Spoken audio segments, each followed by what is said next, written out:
Okay, so this is MyFitnessPal tutorial. So MyFitnessPal is the best app for tracking your food. I track my food every single day. If I'm eating off a meal plan, and if I'm eating off the meal plan every single meal, then I won't track my food because the meal plan is already done for me, and the meal plan has been done via MyFitnessPal. But even some days I'll kind of eat half of the meal plan, for example, the first third or first 2/3 of the day, and then I'll eat the last meal off of my meal plan. So that's when I have to use MyFitnessPal. Plus non-training days, I tend to use MyFitnessPal and kind of eat kind of how I feel and what I want. But again, I have to track my food because I have to make sure my calories are correct. So when you first download the app, yours will kind of take you through and ask you a few questions. It will ask you, what's your current weight? What's your goal weight? How quickly do you want to get there? And what it will do, it will give you a calorie number. The calorie number they give you, though, is ridiculously low. They base it off a different calculation. The calculation isn't right. So the calculation I've given you already, or if I've already worked out your calories for you, that's the calories you're aiming for. Don't listen to what MyFitnessPal says. So when you first open the app, you need to put in your daily calorie number. So to do this, you see at the bottom, home, diary, plus, progress, more. Hit the more button. Brings you up to this screen. So now when you're on this screen, you want to go to the fourth one down that says goals. Now it'll bring you to this screen. So you've probably got your information here: starting weight, current weight, goal weight. See, mine's completely wrong. Like that's completely wrong because I don't pay attention to what MyFitnessPal tells me. I just do it myself the right way. So you see, like in the grey, nutrition goals, like halfway down my screen. Underneath that, it says calorie, carbs, protein, and fat goals. That's what you want to click on. All right, when you're here, you now need to adjust the calories. So what I'll do is I'll hit the one that says carbohydrates. So I'll hit that, and then I'll adjust this. So this is my macros that I'm adjusting right now. So I'll adjust this so it goes to the right number. What you see is when I move it up and down, you see the green number in the bottom right, that changes, right? So that's my calorie number. So if I'm increasing my carbs right now, my calories are going up. If I bring my carbs down, my calories are going down. So you need to change your macros so it matches up with your calories.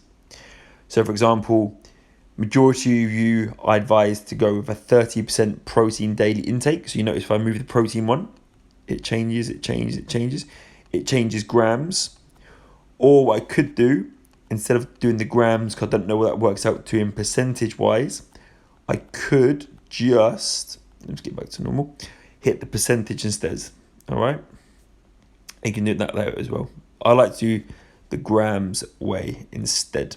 So what you need to do is you need to adjust this so it comes up to the green number at the bottom there. The calories come up to what they should be on. Okay. Once you've done that, now you're all set. So when you're on your home screens, I'm just keep hitting that top left back arrow just to get back to the home screen. So now this is the home screen. So as the day goes by, I will track my food. So to track my food, I let down the bottom again, the diary button, I hit the diary button. So when I come to enter my food, I have it here, right? So see, this morning I put my breakfast in, and that's what I've had so far. And you notice when I put foods in, it takes away from my total calories, which are at the top. See, my total calories says my goal is 3,602. And it says mine is food, which is 923. So that means I've already eaten 923 calories, plus 0 exercise. Another thing to note, do not sync exercise with the app. It's just confusing, right? So the calories you burn from exercise, you don't, depending on what your goal is, you don't have to eat them back. So again, the calorie number that I've given you, or the calorie number that you've just calculated, is a calorie number which already takes into consideration your activity levels.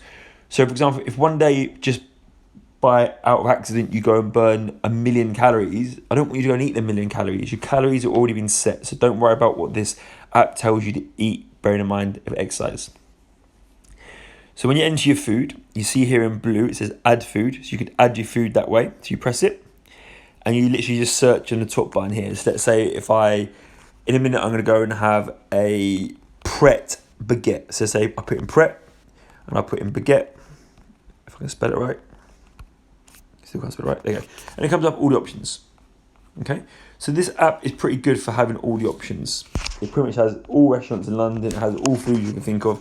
If you buy foods from certain places, like Tesco's or Sainsbury's, put that. See here my top one, I put Sainsbury's mixed veg because my shop that I go to is Sainsbury's. So it makes it 100% accurate. What you can do in your meals as well is I save a lot of meals. These are a lot of meals I have on a frequent basis. So, for example, in my diary here, if that there is a meal that I have often, all I'll do is hit the little 3 dots down the bottom right, and I'll do save as meal, and I could save that meal up and call it whatever I want. And then when I go to add food, go to meals, it's always there for me. Another way you can add food is you see this here on the right hand side. See where I'm in the search button now? If I cancel that, you see that kind of barcode? You can also do that. So I hit the barcode, and it's my floor right now, but I could put my food here in front of me and I could scan the barcode and it would scan the barcode for me. And that's a quick way of adding the food. Alternatively, you can hit that little kind of pin dot and it will take you to the restaurants in the area. A lot of the time the restaurants, I don't know why, but for some reason they're not like linked in. So for example, the restaurant right next to me here, if I click it, Sublime Pizza, see there's no menu. But sometimes if you then go like enter it in here, it is actually there. So that's a bit confusing sometimes as well. So don't worry about that. But that's how you can do it. So you keep doing your food, What you want to keep note of during the day is that this number here at the top stays spot on. Plus remember you've got your protein, your fats and your carbs goals. It's not just about calories. So I just click this. I'm going to see calories remaining. If I just click that, it comes to here. Now this is the most important screen. This is where I can notice as I go along the day if I'm right. So my goal today was 263 grams of protein. I've so far had 75, got 188 left. My carbs are 462, had 68, 394 left.